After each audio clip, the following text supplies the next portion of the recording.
What's going on, guys? My name is Wade with TechDaily, and in this video, we're going to be comparing two of Samsung's not quite flagship smartphones, the A54 5G and the new S23 FE. Now, if you're in the market for a new device and you aren't interested in spending $700, $800, $900 on something, both of these are great, affordable options. They have most of the features and specs you'd want in a high-end phone without the high-end price tag. The big question, of course, is which one should you get? Well, that's what we're going to decide here. And if you just want the quick summary, the A54 is the top level A series device right now, which is Samsung's, I guess, budget line of phones. And the sacrifices here, like less powerful performance and fewer camera features, yield you one big advantage, a sub $400 price tag. The S23 FE, on the other hand, is way closer to Samsung's flagship S line. And while you're saving maybe $100 or a couple of $100 by opting for this instead of the flagship phone, since this phone just came out, it is still nearly a $600 device. There's obviously a lot more to factor in here, so I'm going to fill you in on everything you need to know about these two smartphones. I'll also touch on where they might fall short if you're considering the flagship S23 or the upcoming S24 for that matter. Physically, the A54 and the S23 FE sort of kind of look identical. And in fact, last year, Samsung made all their phones look the same, from the cheapest A series devices to the most expensive flagship S23. And it might sound weird, but if you're worried about people thinking you bought the cheap Samsung phone, no one is going to be able to tell either way. Both these phones are 6.4 inches corner to corner, which I think is sort of that sweet spot size-wise. They're actually bigger than the flagship S23 and closer in size to the more expensive S23 Plus. But the screen-to-body ratio isn't quite flagship caliber. Those more noticeable black borders encircling the display yield about an 83% screen-to-body ratio on both phones, so you've got a tiny bit more bulk with the borders, and some people may not like that. As far as the rest of the design and build, around back, like I mentioned already, these phones look identical, besides their color options, and they're constructed of almost the same material. The back panel on both is Gorilla Glass 5, so that's somewhat premium. But the housing and frame on the S23 FE is aluminum. The A54 is still plastic, technically, even though it doesn't feel that way in the hand. This all makes the FE a tiny bit heavier, but all in all, these budget phones certainly don't look it anymore. And taking a quick look around at everything else, nothing really on the left side of either device. On the right, weirdly enough, the volume and power buttons are positioned differently. They're much higher on the S23 FE for whatever reason. On the bottom, USB-C ports, speakers, and blank spots for the non-existent headphone jacks on each. Up top is where you'll see the SIM card tray, and this is important. The A54 does have support for a micro SD card, expandable storage. So while you may buy the 128GB model of this phone, you can double or triple the storage capacity with an SD card for cheap. The S23 FE does not have SD card support, and while you can configure the S23 FE to up to 512GB of onboard storage, what you buy is what you're stuck with. So that's definitely a point in favor of the A54 once again. 20 or 30 gigs of space is used up out of the box on these phones with Android OS and various apps, so more space, especially via an SD card, is always a plus. Speaking of apps, one that you'll notice is installed on both of these phones is BitDefender Total Security, this video's sponsor. With BitDefender Total Security, you can protect your devices and the personal information that's on them from the threat of viruses and malware and even malicious actors who regularly infiltrate those public Wi-Fi networks we all carelessly use. You can install BitDefender Total Security on your iOS or Android smartphone, your tablet, your laptop, and it'll seamlessly protect you and your information without interruption. Its protection capabilities encompass real-time scanning and anti-phishing measures as you browse the web. It offers a password manager so you can store and create unique, secure login credentials for all your online accounts. And there's even a built-in VPN for fast, anonymous, and secure browsing at home and on the go. And it even has an anti-tracker extension so you can stop feeling like every app and website knows everything about you. You can install BitDefender Total Security on up to 5 different devices with just one license key, and their plans are 50% off right now. Click the link in the video description below to get started with BitDefender Total Security and keep your devices secure. So when it comes to the viewing experience, interestingly enough, not only do these two phones have nearly identical displays, but their overall specs mimic what you get on the flagship S23 as well. Their respective 6.4-inch displays are the same 2340 by 1080 resolution that the flagship phone has. cramming in a little more than 400 pixels per inch. They're both AMOLED panels, which means they're both bright and super vivid with deep darks and punchy colors. Whatever you're watching is going to look great, and they both support HDR10 Plus content. And the icing on the cake, both displays here, just like the flagship phone, offer an adaptive 120Hz refresh rate mode for silky smooth visuals and super responsive taps and swipes. Now, if you want to get into the particulars, the A54's display isn't quite as bright as the S23 FE's. And the AMOLED panel on the S23 FE is the newer dynamic 2X hardware, so you might be able to pick out a difference in the punchiness of the colors, or perhaps even the darker, inkier looking on-screen blacks. Overall though, these two budget phones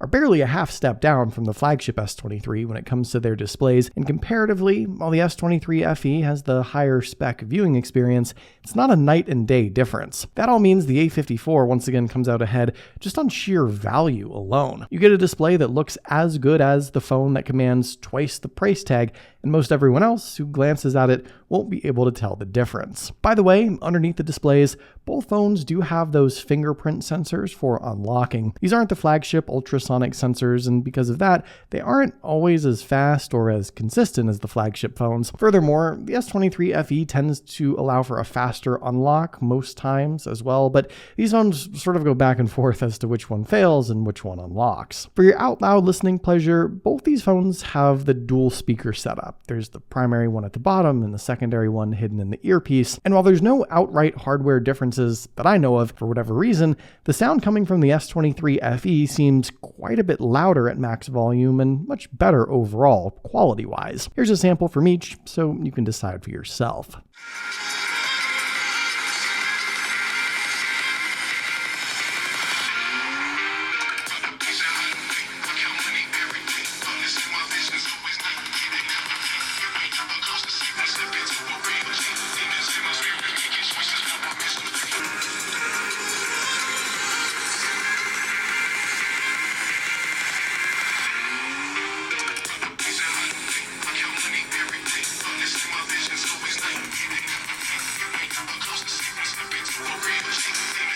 Now, when it comes to the specs and performance, this is where we start to see some differences between these two phones that really set them apart. The A54, being within Samsung's budget A series lineup, doesn't have the near flagship components that an S series would. It's powered by Samsung's own Exynos 1380 processor, an upper mid-tier in-house chipset that's paired to usually 6 gigs of RAM, though this phone can be spec'd with 4 or 8 gigs of RAM in different parts of the world. The S23 FE has, well, legit flagship components, but they're actually last year's hardware. It's powered by the Qualcomm Snapdragon 8 Gen 1 chipset, which is one generation behind the true S23 flagship, but it has the same 8 gigabytes of RAM you'd otherwise get in the flagship phone. So in a way, think of the specs on the S23 FE as what you'd find on the S22 flagship. Here are the Geekbench performance scores, so you can get a numeric value to compare, but in simplest terms, the S23 FE is going to be faster, more powerful,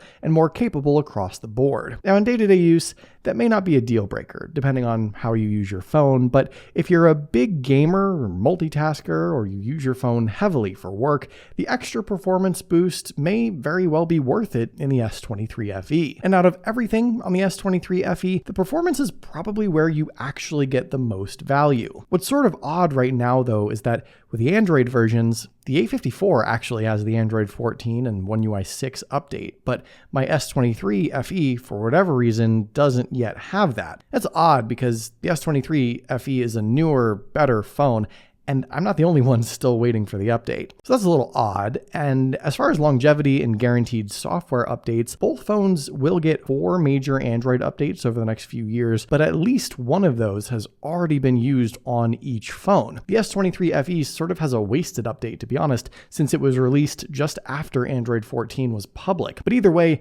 Both these phones will stay current with the latest Android and One UI software for a few more years, so that's good at least, and it sort of brings them up to par with the flagship phones with that guaranteed support. All in all though, the S23 FE is a few steps ahead of the A54 performance-wise, and I think if performance is your preference, you already know which one you're leaning towards. As far as the batteries powering each of these phones, even though the devices themselves are the same size physically, the S23 FE has a slightly smaller battery inside, 4,500 milliamps versus 5,000 milliamps in the A54. And that's not the only difference. The S23 FE has wireless charging and reverse wireless charging. The A54 doesn't get either of those power features. But when it comes to their ability to last throughout the day, I've found that under normal usage, they're both all-day devices, but because the A54 has the bigger size battery, and also because it has less powerful, less demanding specs, it tends to have more juice left over at the end of each day. You can likely get an extra hour or two of use out of the A54 at least, and